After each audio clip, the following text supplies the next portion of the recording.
Now we're going to start with the third and last presentation. Now we're going to talk about blockchain. For me, completely new.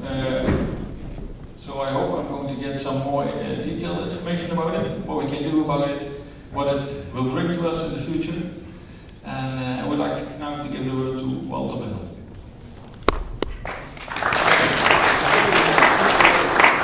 Now, before I have to drag you through the remainder of this evening, so I need to be as interactive as I can be. So I would like to invite one volunteer. Is there anybody who want to go on stage? Anybody? If I say I have €5, is there anybody who would like to?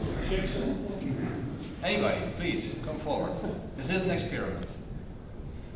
There's no tricks. There's no. it's real money. It's actually, it's all about this. But I do need someone on stage, otherwise this will take the whole evening. So please, come forward. Anybody? Yeah? You? I want you to pay very close attention. I'm giving this €5 note to this Mr. here over here. And you all see it, right? I'm handing over the note as we do it now. Right? There you go. Now, here's the thing. What I do like is to start 30 seconds. I'll turn my back. You can sit down again.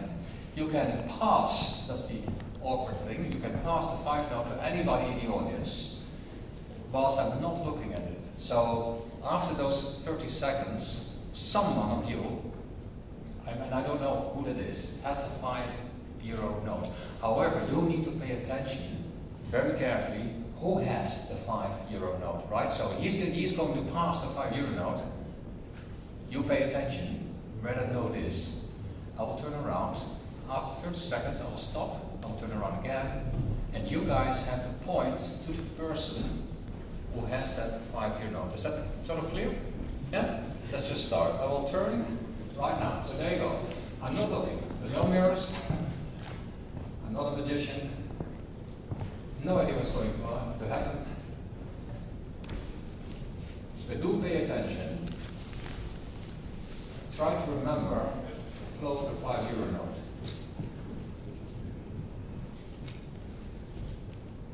Almost there.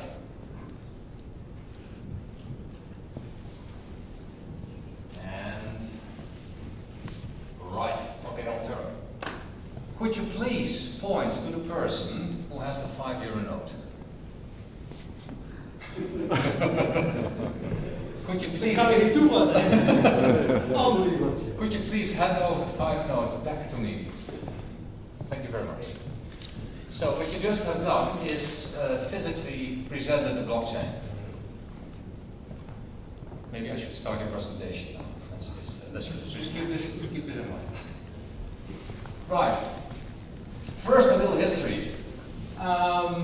Imagine you are in a little ship way out in the Philippine Sea. I don't know where the dot is.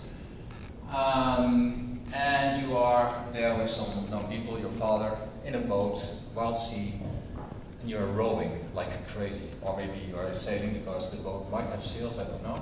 I wasn't there at the time.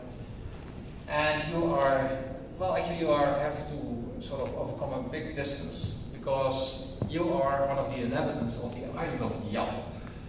And as the history goes, you will have to find stones and carve out stones. But Yap didn't have stones. They were actually, this really happened, they had to row or sail to the island of Palau, which is approximately 450 kilometers out of the way. And there they had to dig stones. Now, don't ask me why they had to dig the stones, because the thing is, we don't really know for sure. These are the stones. Is there anybody in the audience who have ever seen this? The stones of Yap? First time ever. Okay. So, these stones represent a certain value for these guys and girls there. So, as you can see, they're pretty big. These stones could have like 2 or 3 meters in diameter, so they were heavy. It took a lot of work to carve these stones. It took even more work to actually get those stones back to the island of Yap. So they did. The size of the stone didn't matter. Size in this case doesn't matter. Why? Because one of those little stones would have a more severe history than a big stone. Maybe the little stone was way more difficult to find or difficult to carve out of the rocks than a bigger stone. Although I can imagine that bigger stones are more troublesome because they were in small boats. So that's what's happened. So when they actually did that and they carved stones, they exchanged those stones for all kinds of interesting materials. So for example, if you were a carpenter or you were building a house, you could actually buy a house or services by just exchanging a stone. So basically these stones were, well, money, stone money. It's also called stone money, right? The value of the stone, as I just said, is in the history of the stone. Now, there's loads of these stones on that island, and how did people know what value a stone had? Well, purely by word of mouth. Because they told each other what his history was behind the stone, so people knew that the first stone belonged to John, and John had a lot of trouble to get that. Okay? And so every stone has its own history, everybody knew about the history. So there was consensus about what these stones were representing from a value point of view. And this community didn't need any intermediaries. They didn't need a bank or a central bookkeeper to jot down all the data about the stones, because the people themselves remembered, by word of mouth again, what these values were. Okay? So this is basically one of the first interesting systems that did not need a central entity, like a bank or the secretary, right? And that's a couple of years ago. So basically, the stone represented organized trust. People trusted the stories behind the stone. Now I will jump. And of course, it's still, it's a touristic thing. So if you, were overthinking, okay, where do I go next year for a holiday? Of course, this island is beautiful. I haven't been there. It seems to be very beautiful, but still very nice. So basically, what this was means. This is tools. I mean, money, stones. These are all tools. And this is what I want to talk about. I want to talk about tools and humans. So nothing more. Does anybody recognize this? We call this money, but more importantly, this is the euro. Euros, yeah. Cash. Cash. Yeah. Cash. It's cash. Is there anybody in the audience who uses cash? Sometimes. Every now and then. Okay. What I just did in the experiment, I handed over cash. Everybody could see that I did that. So everybody know, I hope, I know it's late, but remember that I first gave the euro note to the sir over here. And then, no, I don't know where it went, but it went through the audience. And then I with Mr. over here, okay? I didn't know that, but you knew. So you all had consensus, because you were witnesses, where the money went. And this is actually an interesting thing with note, because with note, with cash money, I don't have to trust you. You don't have to trust me, but we both have to trust the note. Because if I give you the note, and tomorrow you go to the time or the bakery, and you say, I would like to have a bread, and the bakery goes like, yeah, but you can't pay with this. Then it's very strange. You wouldn't trust that money anymore if you couldn't pay. Or the value would decrease, and suddenly a bread is not anymore, what's a bread nowadays, 160, 2 euros, would exceed, I don't know, 15 euros. Very strange. So we both trust that system, which is good. Another aspect is that we don't have any identity connected to that note, because he knows my name now. he could, I could give anybody a note on the street and not know my name, but he still trusts the system. So basically, this is organized trust. A very important phrase, organized trust. Now, since we not all, I don't know if you know it, but banks would really see us pay digitally, using this. Do you know, I mean, is there anybody here who could tell me the difference between cash and ideal or banking system? No physical money, exactly. But one more important thing, I just mentioned it. I know it's late.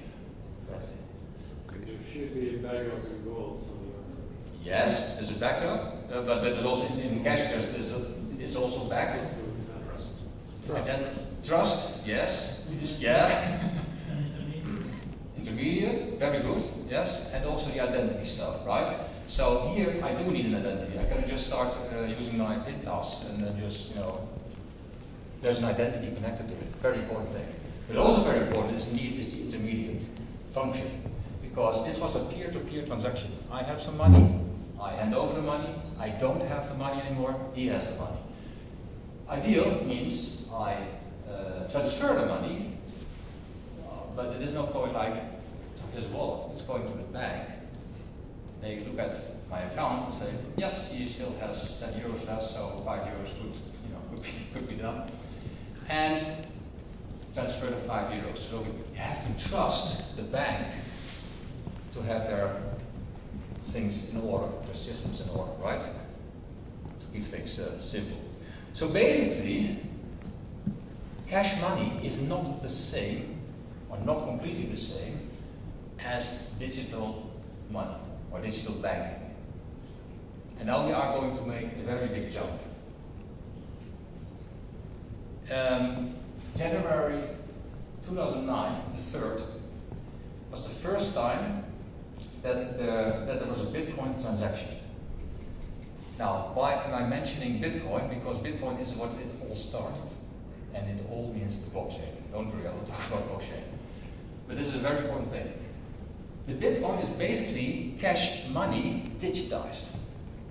There's no intermediate function. There's no central database somewhere. It's not owned by someone.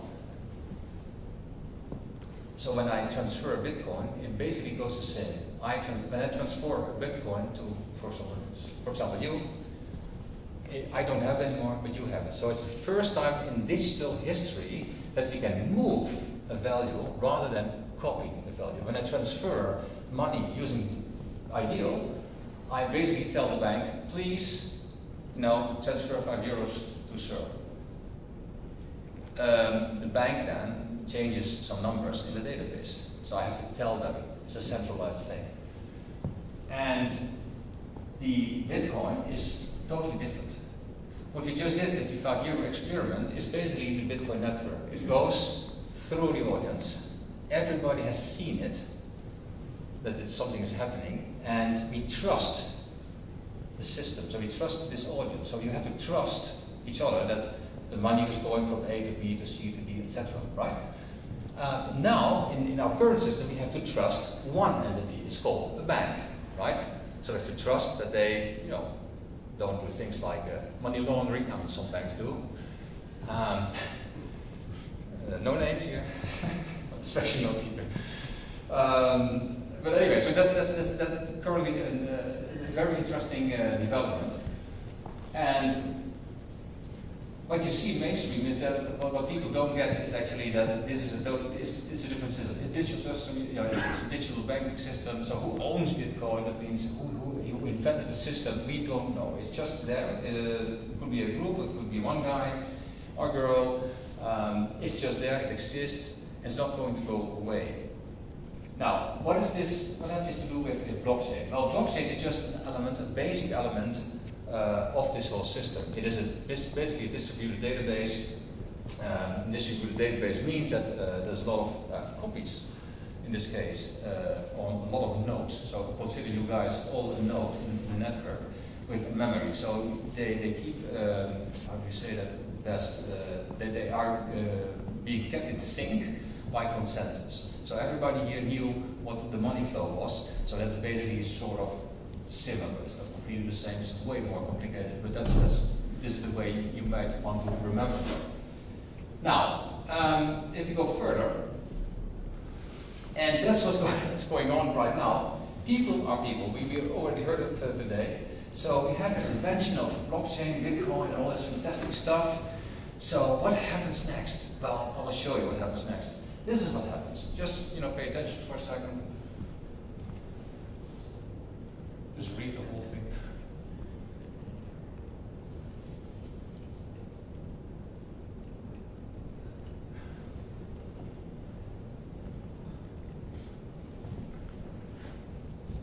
This is very human. Just one more because I know it's late.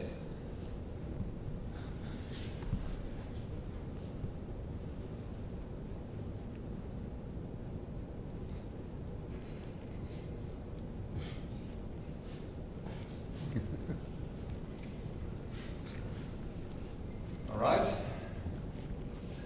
And then this one. Does anybody recognize this? Is there anybody who actually does anything with cryptocurrency? Is there any, raise a hand, who owns Bitcoin or any other crypto? One, two people, okay. Are you watching the value or the developments of that crypto? Yes. You are. And how do you feel about it? Especially if you have invested a lot of money, say, last year, December. He wouldn't be here. Yeah. That's okay. People ask me sometimes, what do you know about Bitcoin? Yes, I do. So, can you sort of say what's going on, what's the development of Bitcoin? I said, it's very easy, actually. It's not very difficult. Oh, really? No, it's not very difficult. So, what should I do? So, what's the value? For example, next year, that's easy. That's just one Bitcoin. So, one Bitcoin now will be one Bitcoin next year. And then they go like, I don't want to know that. So every time when you look at your smartphone to see what the value of Bitcoin is in euros or dollars, you are applying an old thinking model because you're still thinking in old stuff, right? Has nothing to do with the system. Has nothing to do with actually why is this whole subject is so interesting. So that's why I took this order. I do own Bitcoins, you may know that. I did not invest in it, I wanted to play around with it, so I bought a couple of them in 2012. And from an emotional perspective, I don't feel anything yet. Why? Because, well, if you look at 2012, it's not even on a graph, it was not that high, as in old money. Okay? So, in this case, innovation is applied in a classic thinking model. If you do that, you do have an issue. Why? Because you're still thinking in old models. And this is what this whole thing is all about. We do it constantly. So, in this case, when the thing works, this is Houston. Say again, please. This is a real transcription or translation of what happened. We have a problem. We have a solution. If you read the mainstream media, then you see many times that blockchain seems to be a solution for something we don't know what's the problem. Right? So you see, it's there, but you don't know what to do with it. And that has everything to do with also, again, thinking in old models. So in this case, the question, what's the problem? Well, we have a huge problem, but we don't know it because we don't see it, because we are in the wood cutting trees, but we have never climbed the tree to see if we are in the right wood. Okay, that's actually what we're doing. So what is the problem? Well, this is the problem. It's not Bob. Bob is not the problem. And now I'm going to shock you guys because I'm afraid that a lot of people have functions that are revealed here. I'm not sure, but I'm thinking that's the problem. Why is it a problem? Well, if you look at how people use means, so for example, Bob, I don't know for what reason, but wants to dig a hole in the ground, right? So what does he need? Well, he needs a tool. I mean, I wouldn't do this barehanded, right? But why does he need all that other stuff around him? I don't know. You may know I'm a process nerd, so I'm a Michael Hammer fan. That basically comes down to answering the why question after an activity. Why do you do that? Can you not answer the why? Skip it. Don't do it. Don't spend money on it. Don't do it. Yeah, but we need to be compliant. Why do you need to be compliant? Etc. etc. We have created immense complexity. And this immense complexity is only, well, basically increasing. Why? Because, guess what? These people need to sit somewhere, right? Behind. Yeah, we build these fantastic buildings. Bob is out of the picture here, but we need to get a place for these people. But there's not just these people, there's a lot of these people, because they are now in these what is it, office parks and stuff. And they have all cars, and they have to move to those office parks. You get these kind of situations. But guess what? Now we have a problem. We have congestion. So let's think about how to get rid of that congestion. That's a good. So we start to, do things with artificial intelligence, data visualization. So we are now trying to solve this issue. How do we do that? Smart traffic lights. Maybe think about sharing a carpooling. We never think about those other slides before this slide. Why are we spending all the time in offices, right? So these are things that I think about. There must be some root cause analysis being done, because otherwise, I don't know how to solve these issues. Okay, so we are trying to solve things, but we are, in my opinion, not trying to solve the right things. So, this is probably recognizable. We invent all these kinds of means, methodologies, in order to anticipate or mitigate risks, etc., etc. But things become very, very complex. You must know some examples, right? You are all very well educated. You have a lot of experience. I always look at our government, which is always funny. Why? Because they have an issue and then they will create new legislation on this side, but on this side they do the same, but they don't know from each other's existence, so that might interfere with each other, and therefore we sit over here and invent new legislation to address those two issues, right? That's just making things more complex. You're all busy, right? You are, as we say in Dutch, off the street, which is good, because otherwise everybody would just wander about, and do nothing. That's a whole different discussion, by the way. But anyway, so this is what we're creating. It becomes a little bit like this, complicated. Nobody has overview anymore, and therefore we need to have yet another model to sort of mitigate these kind of things. There was a fish in it, by the way. Yeah. So what do we have to simplify the thing? We have all these regulations, compliance stuff, policies, standards, and this is basically what it comes down to. So because of the increase of measures to mitigate risks, we also increase complexity. And then we end up in a very interesting sort of, I would almost say, spiral, where we don't seem to sort of be able to escape from. Just to give you a nice Dilbert, just read it.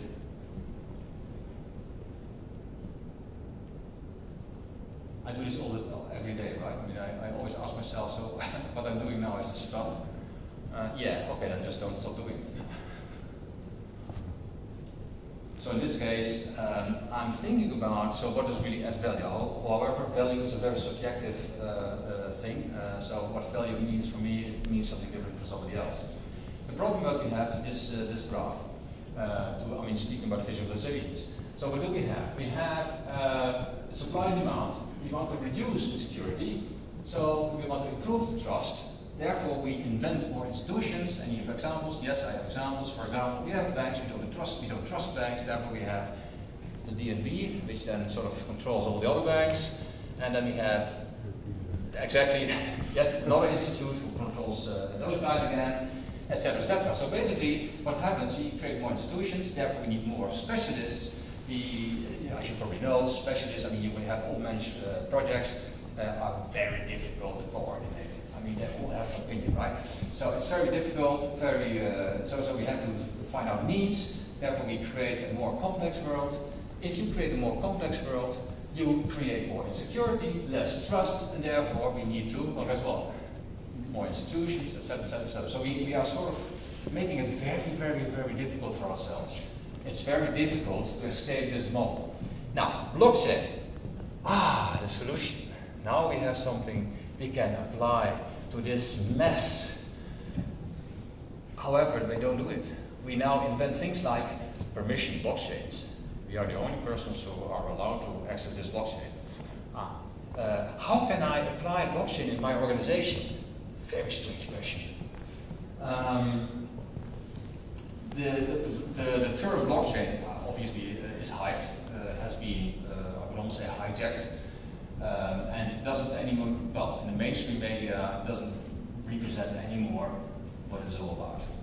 Blockchain, or Bitcoin, or whatever you want to call it, is a protocol. It's not a sort of thing you can apply to an organization. It's a way of thinking. And the way of thinking, I want to illustrate with what I call amplification. I'm going to show you a very difficult picture now, so pay attention, and I will ask some questions. Who knows what this is? Or maybe I should ask who does not know what this is. Okay. Is there anybody in the audience who's, well, not still, but brushes his or her teeth with a manual toothbrush? Maybe just 1, 2. Oh, what is your average age? Okay. Hey, I do the same, right? Now, imagine that if you have, you're manually brushing your teeth, which is perfectly fine, okay? But now it's almost Santa Claus and stuff, and your wife or girlfriend has given you a nice present. It's called an electrical toothbrush, and there you go. What will you do the first time when you start using the electrical toothbrush? Anybody? Exactly. Why are you doing this? Automation. It's automated. It's culture. It's baked in. This gesture is. Am I still? Can you still hear me? I mean, I'm used to doing this, so I'm using the technology the way I'm used to use all the things, right? That's not what we're doing constantly. So in this case, I'm still using my old habits. And Spaart wel batterijen. het spaart wel batterijen, ja. It saves battery life. No, I'm not sure if that's true. Maybe my teeth get cleaner, I don't know. But the thing is, we are applying old habits with new technology or innovation. So, you get things like this. A car still looks almost like a cottage, right? I mean, that's still the thing. We don't think about those offices and why there's so many people in those offices who have to drive every day to their offices. A very simple example, I have lived for ages in Rotterdam, so I worked in Amsterdam. Logical. So I have lived for ages in Amsterdam, and therefore I work in The Hague. Logical. And therefore we have traffic jams all over the place. Not so logical, or maybe even logical. I don't know. But we don't think deeper. And I think that's what I want to show with this example. Yeah, there's one extra horsepower. Now, to give you a little bit of an idea about the impact of blockchain or this technology on how we do stuff. Now, I created this very simple example. You're born, you go to school, and you do receive a diploma, a certificate or whatever. Yeah, then you have your first job, and guess what? You get your, what is this called in English? Your papers, experience, fantastic stuff. You'll go to the second employer, but in the meantime, those institutes or employees are collecting data, which is good, which is fine, because they want to see your performance and everything, okay? So everybody has some knowledge about you, what you did, how you performed, etc. Monitoring this maybe, I don't know anymore, I mean with the GDPR or AVG in Dutch, how long you can keep that data, but that's not the point. The point is that you keep data at the source here. And then suddenly you have this new job. Great, I want to move to another employer. So, yeah, this is what you just mentioned. You know, these multiple proprietary, decentralized databases, as I call it, are all over the place. But fortunately, we have also things like LinkedIn, Indeed, and what have you. It's a fantastic supply-demand platform. There's one little issue with those platforms. Anybody? Trust, indeed. How do I trust that my profile is exactly what I did in my life? I could call myself an blockchain expert. I don't do that because I'm not an expert, I'm an evangelist, but it's a whole different thing. Very carefully. Now, how do you know that the education I pretend to have on LinkedIn did really happen? Or the experience? You don't. Well, you don't. You should have to verify this with each and every employer. you can find on that platform. So, how trustworthy is copying data? Or nowadays, with APIs, interfaces, how trustworthy is that? Well, it needs to be validated, it needs, you have rules. Guess what? It becomes complex again, right? Because I have to check, I have to call that university, did you really study there? No, actually not. Oh, but in LinkedIn profile says something completely different. Okay. So this is what you have now. Platforms like LinkedIn, Uber, Marktplaats, or all of those, supply and demand platforms are obviously servicing a fantastic need. It's very helpful. I love it. Booking.com, anybody familiar with Booking.com? Yes. I love it. Why? Because I filter and I have immediately data that seems to be very applicable to me. Why seems to be? Because obviously there's some profiling happening in the background, so they know what I want.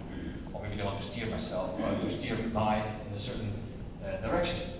Yeah, that's to a certain extent is it handy. It's also we just know that we also are also quite lazy, so it's cool. But it's also cool if those things. Remember the Facebook things, the Google stuff, when data is supplied in a slightly different way. So maybe we should start to think about this slightly differently. How do you do that? Well, apply blockchain. So in this case, speaking about the decentralized personal data service, don't ask about the. You may ask, of course, but I'm not going to show how this all would work. Just remember that we have a decentralized system where I can put my data in, but it is verified by the institute where I say that I studied. You may know that I have done a part-time certification project at the University of Nicosia. Why Nicosia? Because Andreas Antonopoulos, one of the, you should look him up, really, really cool, one of the biggest experts and also evangelists from, if you look at these kind of decentralized systems, is also a teacher there, so I thought, oh, this was maybe a good idea to do it there. And I passed the examination. Great. Now I do have a PDF with a fantastic, nice, hey, I succeeded, you know those things, Prince 2, anybody here? Or the other one, what's the other one? Yeah, sorry, yeah, I'm not a projector. But anyway, so you have all those fantastic PDFs that you can show around. Now, how do you know that those things are real? Because I could easily fake one, right? It's not so difficult nowadays in Photoshop. Okay? Well, you basically what you do, you take the PDF and then you can you can take a digital footprint of that file, which is easy because it's called a hash. You just have to run a program and you get a signature. Okay, so that's doable. However, the institute has done exactly the same. As soon as you get the certificate, they have done the same and they did something extra. What they did, they put that signature, guess what, on a blockchain, a public blockchain, which is not hackable. I mean, when there's anybody saying, oh, but this stuff has been hacked, no, only the centralized parts of the blockchain have been hacked, but the blockchain itself, for example, the blockchain has never ever been hacked. So it's pretty safe. I think it's one of the most safest networks out there. So you can trust that.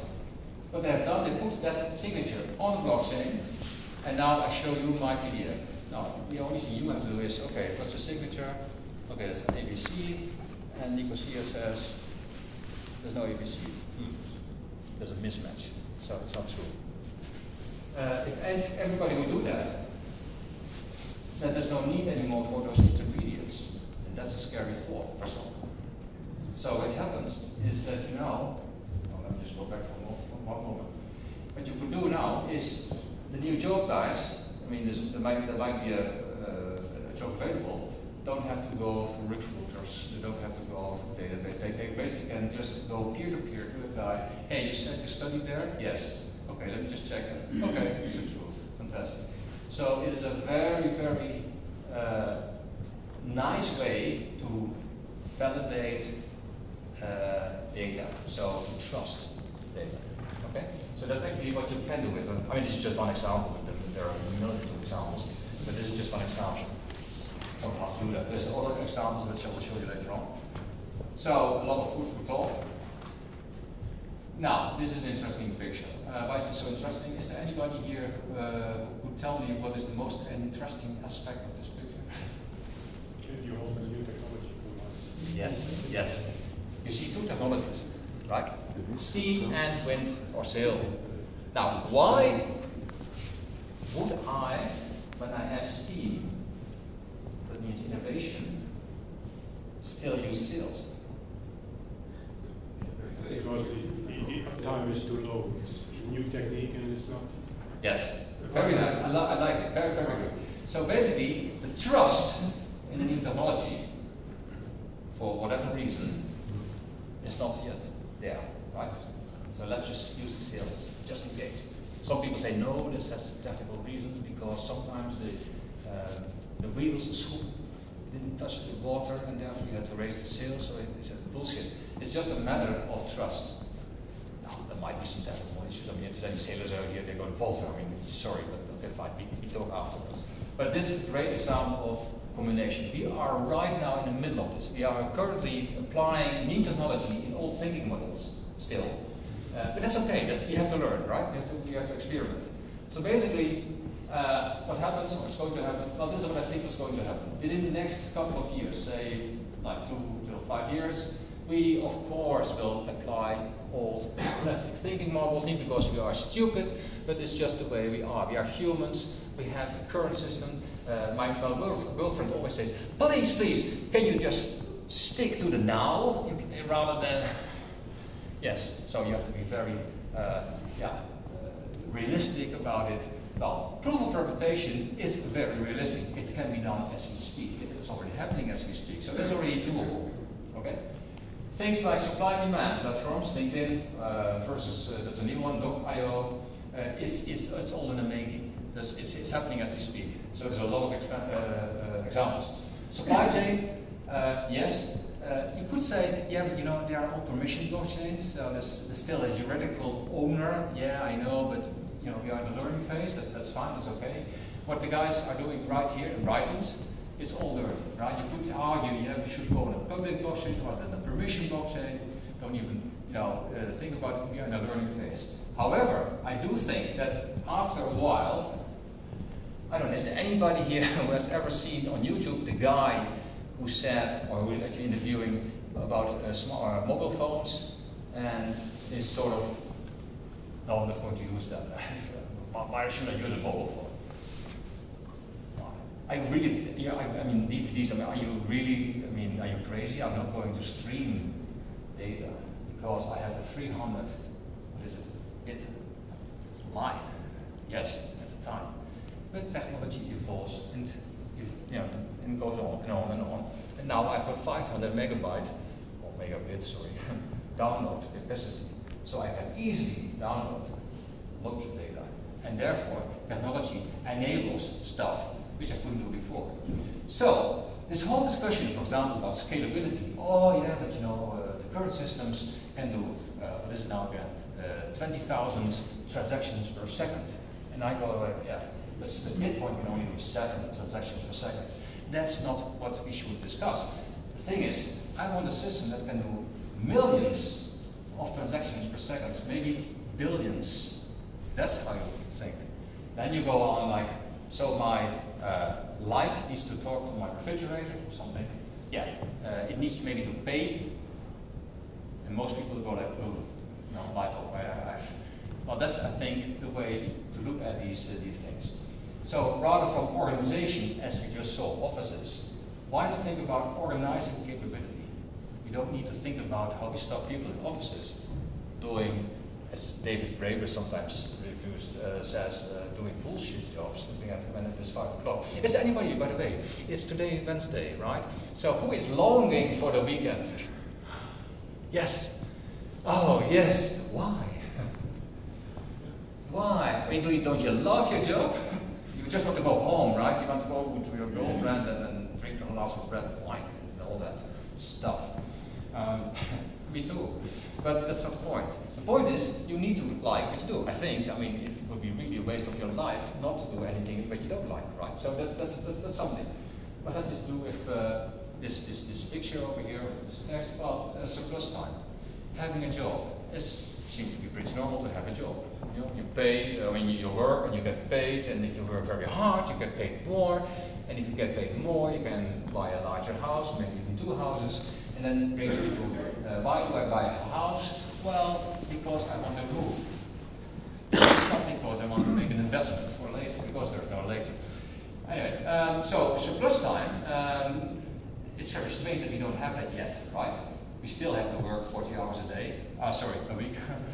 I just But the thing is, what about all that surplus time? What about universal basic income? I mean, that's a very heavy subject. But what about retained employment? Or what about redefined paid jobs? So blockchain is not just about this new technology, this new kind of database. How can I apply this in my organization? No, it's all about rethinking what actually all these things are. And that's what blockchain is all about.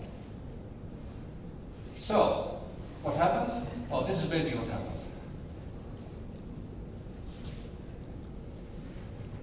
What we did, we invented Bitcoin, then there were all these sort of thousands of other coins, crypto coins.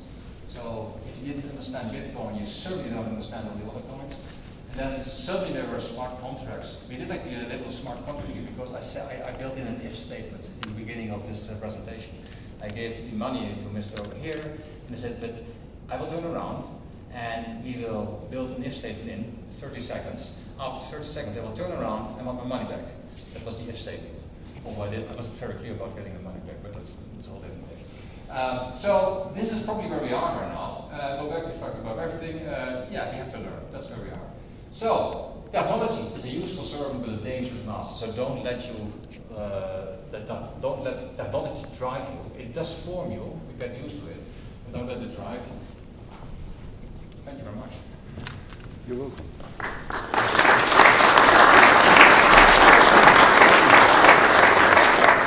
Last reminder, I brought with me a couple of these books. If you are interested in a book, in a copy, which obviously goes way deeper than this whole presentation, just get back to me. I have them with me. You don't have to have money.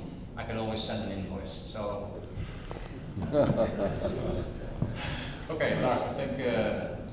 Maybe questions. Other questions? Yes. Yeah, I have one. As a good saying is, trust comes by foot and leaves by whatever I mean. And when you started talking about the people on the island, I think everybody knew each other. It's a close community, so the trust was built on the fact that everybody knew each other, so they could not cheat because they knew, and you lost face if you would cheat another, so you were closed out of the community. And it's just small communities, you depend on community, so you behave like a constructive team member, so you behave. And now I think banks fucked up the last year, so the trust is gone, but we don't have an alternative. And because my parents and my great-parents told me to have a trust in banks, the trust was started when I got my first bank account when I was 4 years old.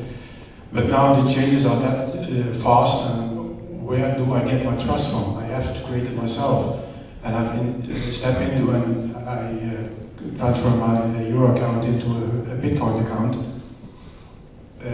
But we'll bring it in the future, so yeah, I have to build trust, but I cannot step in the new technology because what's the trust? So yeah, and I'm afraid do I have too much gray hairs and I don't understand it? Because if I don't understand it, I cannot trust it. That's just the basic question. Okay. Yeah, it's a very, very good question because the people of Yap obviously there were not many people. That means it was a very small community. Therefore, when you did something stupid, you were, well, guess what? If you are living in a small village and you do something really, something awful or whatever, it's pretty, the word goes around very quickly. I mean, they used to throw people from rocks in the early time, but I think we don't do this in Limburg anymore. So the thing is, yes, of course. Now, how would you go about innovation like Bitcoin or protocol? I think it's just a matter of time. It's just basically a big fight currently between establishment and this sort of, I would almost say, anarchistic Bitcoin protocol. I always refer to Bitcoin as Bitcoin protocol, not to Bitcoin as a currency, because that's not, well, it's not really that important.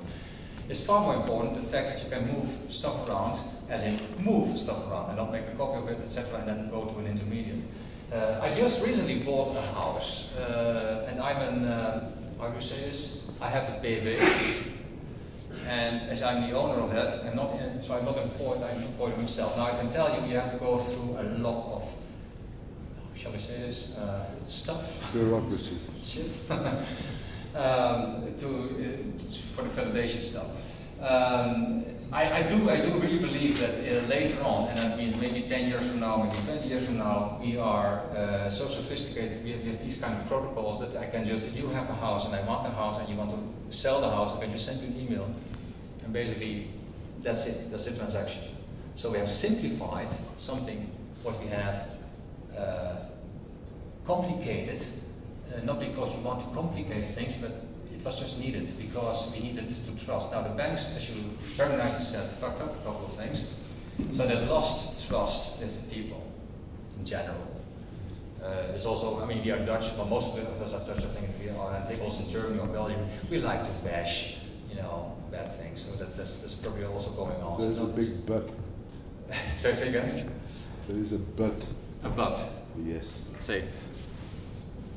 We know that at this very moment there are people that are misusing trust. Yeah. We call them criminals. I think that you can evaluate with blockchains and all kinds of stuff, but they will evaluate as well. So the time, as you imagined, sending an email to me, buy my house or exchange houses or whatever, I am not sure if, well, my grandchildren will experience that. Me either. That's also true. I don't know when and if it will happen. What I do know is that it's technology, and as you just saw, technology amplifies human behavior. So there will always be people who will abuse, who try to abuse the system. Speaking about, you know, if you look at basic income, people who are against basic income, they will say something like, yeah, the people will do nothing anymore. They will just sit at home and do nothing. Because why would I work if I get money for free? Then my answer will always, there will always be people who currently don't do anything, they will then also do nothing. But most of us, and that's also how Bitcoin protocol works, are just want to go on with their life and want to do stuff, want to create, want to be of value to others. That's just a human thing. Otherwise I would be really very disappointed in human nature. But I think that if you think about it that way, it will not be that bad. So I think there will be a moment where, yes, of course, there will be abuse, as currently a lot of abuse that takes place. Also, you know, a lot of scams, ICOs, and all these kind of things. But that's just a human thing. It's not nice, but it's just a fact. Okay, so I do think that technology in this case is not the solution, but thinking about the models where you want to apply that technology, that's a solution. And that's exactly what I wrote the book about. Not the technology, although there's a lot of technology stuff in the book, so you also understand how that stuff works, but also, and more importantly, how to use those thinking models. And that's way more important than technology, because tomorrow there will be a new invention, and the day after tomorrow there will be yet another invention that might kill the invention, or might amplify the invention of the previous day. So that's, I think, what's going on. About the grey hairs, I think we still need to deal with the facts as they are now. But it is very good to already start thinking about and telling or speaking or discussing with each other, is it so normal that we accept the system as it is?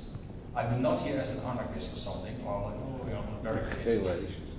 But what is important is to start thinking, you know, take your own responsibility, do things. I'm using an intermediary, you know, when I bought my house. And I did my own research. Oh damn, I shouldn't have done that. because I was interfering with their stuff. But I am just like who I am. I like to invest my time and research stuff. Not that I don't trust them, but I just am like that. I do research. So I saw that they wanted to sell me some insurance, and I said, yeah, but I have a better option. So tell me, why should I use your advice? And that's just a matter of who you are, I think. So some people say, fine, I'll just give it away. Last remark, otherwise we'll run out of time.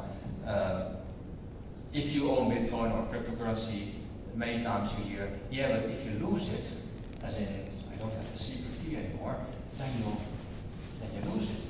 And then I say, yeah, that's true. So don't lose it. It's not very difficult. Yeah, don't lose it. I mean, if I have a wallet, I could lose my wallet, and there's a lot of money in it. Well, not today, but only €5. And then it's lost. Yeah, but the banks have this guarantee, and up till €100,000 per bank. Therefore, I spread all the money across banks, and then all these sort of money laundering things in order to stay. There we go again. So we have the same issue over and over again. And I think this is going to start to make a difference. So if there's any more questions, I'm happy to do it in the break or afterwards. Is there any burning questions? Like, this is the 1 million.